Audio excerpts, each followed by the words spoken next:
Thank And you. now I call upon Kusum to come and share with us her session on gender and floods. Thank you, Sarada. Before you put the recording, can I speak just 4 points, please? Yes, yes. Yes. First, thank you very much for the partners who are making this activity happen.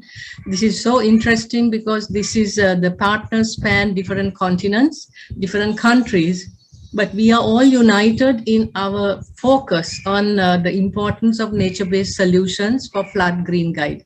Sorry if I'm in the dark, but then where I have a problem with the camera. If the video is knocked off, it doesn't come back again. But most of the gender work is always done in the dark, so it is quite appropriate. I would really like to thank Misaka for his point about reducing vulnerabilities. That is exactly what we are talking about when we are talking about gender. The capacity to deal with floods also has to do with your gender, and this is a point which is raised by Pamela. And then the point raised that flood risk is not static. I have always said gender is not a static. It is location specific. It changes, and exactly like the flood response that we want to do. And finally, these hard and soft methods in very many of the work that we need to do to make countries, communities more flood resilient, we have to look at both. So thank you very much, and we will go on to the video.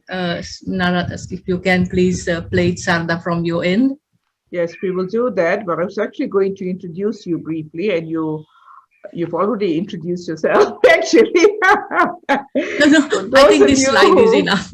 I think Kusum is a well-known speaker in this area as well. She's come several times to Sroptimus events, and we are really grateful for her guidance, her counsel, her resilience, and she can withstand anything. She is an internationally recognized multidisciplinary skilled development professional, and her work in environmental studies covers water resources management and advocacy, focusing on a range of issues in Sri Lanka, including catchment conservation and ecosystem awareness for communities and schools. Kusum has a BA degree in English and a master's in managing rural change from Imperial College London.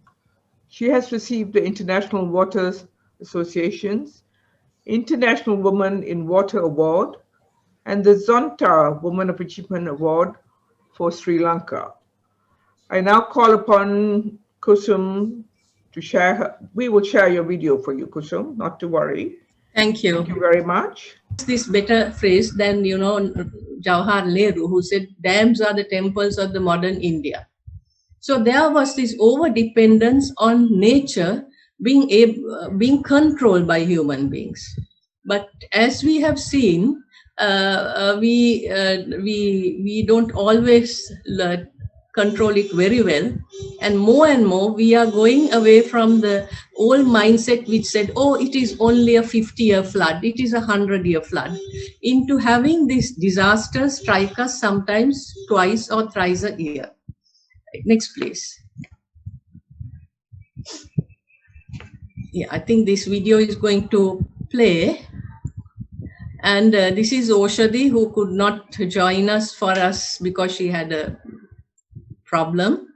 But this shows the Matara embankment. This location, flood is prevented by this dam, and it prevents water flows to the low-lying area.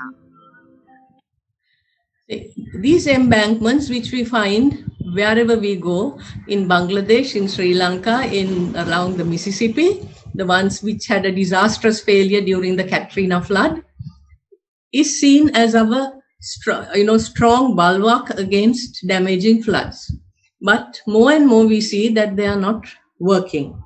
Next, please. Now, I think that, like I said on the first day, this is the worst of times. I can't think of a time where we have had so many damaging floods happening in so many countries at the same time. Can we have the next, please? If you go to the China floods, it is seen as, some of those visuals are very difficult to watch, but there are these little bits of information which says that urbanization has displaced much of the fertile ground which acted as a sponge for the floods. And that is why we have the floods gushing through the man-made tunnels which were supposed to control the floods. Next, please. In another, I think you would have all seen this. You've seen the German floods, German, Belgium, Netherlands, etc., all getting this one huge, unbelievable amount of water. But there is another little story in that little box, which says that the flood warning did not come in time because the flood warning in these countries is organized by the federal, the provincial systems. I think they call it the federal system. So the warning did not come fast enough. The floods preceded the warning. Next, please. Now, why am I not talking only about women? Please look at this. For me, this is symptomatic of everything which is happening in a flood. People are moving out. Some of them will be struck down by poverty. They will not ever come back. Men may migrate. They will leave de jure families becoming de facto families with female-headed households. The poverty is going to lead them into debt, which is going to lead into trafficking and child labor and children losing out on their schooling. And in some places, it will lead them into bonded labor, where they will never ever be able to raise their heads out of poverty. So this community on the march is a community which is men and women and children who may never recover from a flood, especially if this flood is as it is now, repeated twice or thrice a year. Next, please. Well, this is something which is about women. Now, you can see, this woman on the top, she's probably trying to make some tea. So she has a kettle, but where she's going to find a fire in this flood is one thing. The other woman has a much more urgent need. She's carrying a packet of sanitary napkins, which is, probably not available, but it is so important. The third one has an unwelcome visitor, a crocodile. This is taken from somewhere of where Misaka lives, where the crocodile was, in the floods drained out. A crocodile was on the top of a coconut tree. If you can imagine this, there is a visual, we couldn't find it in time. And then when you have the flood, you try to save what is most valuable to you. And for this lady, it was her little puppy. Next, please.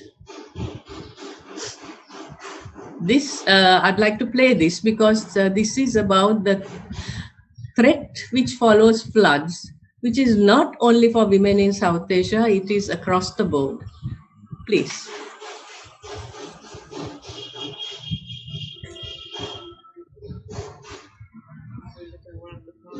I do have an axe beside my bed and I close my door. If somebody... Now, this is this person in Germany who has to sleep with the axe by her door because of the threat. There's no doors any longer. There's no proper windows. There's no security. And even if you have women in a camp, the same problem of security, safety, sexual abuse, and sexual harassment can happen. Next, please. Yeah. You've seen this, of course, as children. We all saw this little poem. But for me, this seems to be the best way of explaining this age of incredulity. That after all that we have learned within the last maybe 50 years, everything that we have learned about gender and water in the last 25 years, we still have a lack of integration. We still have the silo approach. We still think that, we can think of gender as something different and floods as something different. And we find it difficult to put the two together. Next, please. if you look at gender and water, we started with women in development, then we went to women and development, and to a certain extent, I feel that we have not been successful because we ourselves as gender consultants, as gender exponents, as gender supporters, we have been in our own little gender ghetto. And that, I feel, is something which we need to work towards. As much as we tell other people and other agents, we tell the engineers, okay, you have to look at community. We ourselves lack the powers of conviction which would have made them take that one step. So this is something that I would, ask you to look at within your own context and your own agencies. Next, please. So therefore we have, one back, please, Luz. Yeah. Now, so the wide angle view which we need to look at to deal with this massive problem of floods, the ecological, the social, and the gender needs is not in our lexicon. It is not in the lexicon of the wider range of people, the agencies that I mentioned earlier, the academia and the community. If you do not think community, you can't think gender, and that is my very small line for almost every institution, every activity that we work on. Next, please. Now, this epoch of belief in Asia, we had this Japanese idea of river training. The river can be, put into a concrete box and controlled. This failed a little bit, and then we had the Koreans talking during the time of the World Water Forum about the Four Rivers Project, where they were unleashing the rivers, trying to make the rivers flow. At the same time, we had the global thinking coming into unleashing the dams, to a certain extent, I found that the Western countries were getting rid of dams and the Asian countries were building more dams. Just look at the Mekong, for instance. So this global urgency of floods should fuel a resurgence in flood management rethinking. That the control of the flood is not only by embankments, but there are so many other methods, which are most of them in your green guide, which we need to introduce to the community, to the larger communities. Next, please. So we have this little spring of hope, this tiny little flower coming up. We do need the leaders who are thinking like you, because you are here because you believe that flood green guide was important. We need people who are not going to hide only behind structures, only behind engineering solutions, but who will seek the collaboration with other professionals, and through it a gender sensitive action. So you need to understand that one size fits all doesn't work. You have to have bespoke strategies which are going to be operationalized for that particular catchment or that particular river. We have to think that we are in this critical phase called the action leading to 2030, the SDGs. How does this operationalize in what we are thinking and doing within the river with the flood green guide? What kind of international support can we have? Because it is it is not one country, almost every country has a cash crunch. But there are lots of people who can spend $250,000 in having 11 minutes of free fall in outer space. Next, please.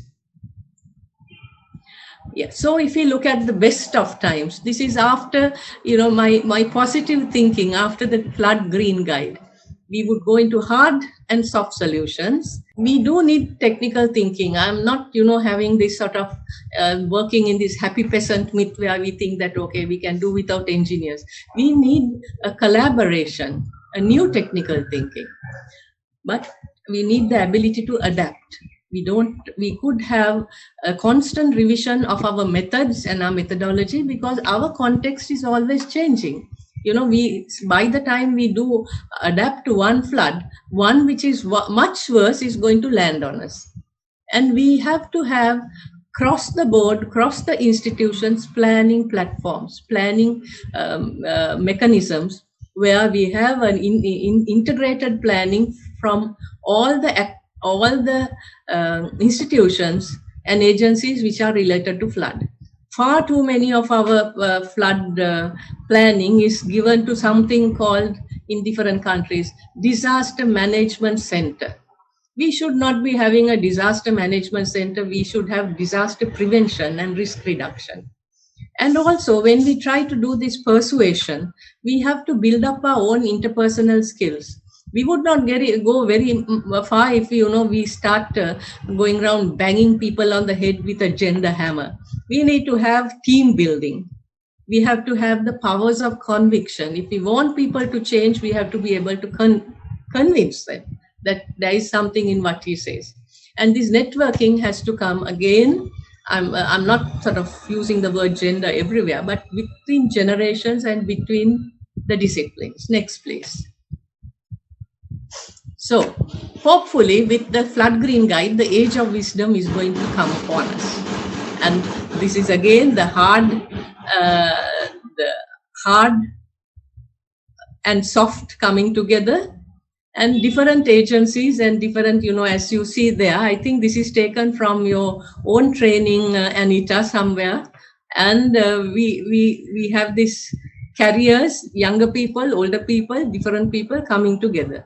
But again, remember there is one group which is having a very strong say in what we do, and they are very difficult to convince, and they are politicians. So at some point we have to start talking with politicians as well. Next, please. Yeah. When somebody told me that all these things which look very hardcore, bulletproof vests, fire escapes, windshield wipers, and laser printers were all invented by women. So ladies, you have this new group called the TikTok influencers. All of you, for me, are TikTok influencers. Maybe you don't have to have feathers in your hair and, paint all over your face, but you are influencers. And these new influencers are what we would need in taking the Flood Green Guide concepts, principles, and strategies forward. Next, please. So let me share this last thought with you. Strong women aren't simply born, they are made by the storms they walk through. All of you, if you are a woman water professional in Sri Lanka, I bet I know every storm that you have walked through, because we have known people to go through the same experience. But it has only made you stronger. It has not made you fail or fall. So I congratulate you that you also made time. It is not easy for women, especially with families, COVID, dogs, cats, floods, to come to a session like this, but you did it, so that's great. Next, please.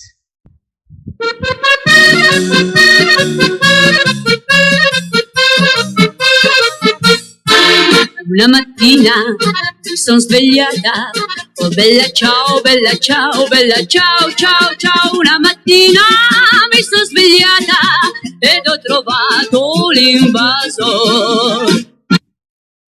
Thank you very much. Thank you, Kusum, for that interesting perception and presentation on gender and floods. Yes, a lot of what you said resonates closely with what we need to do, definitely.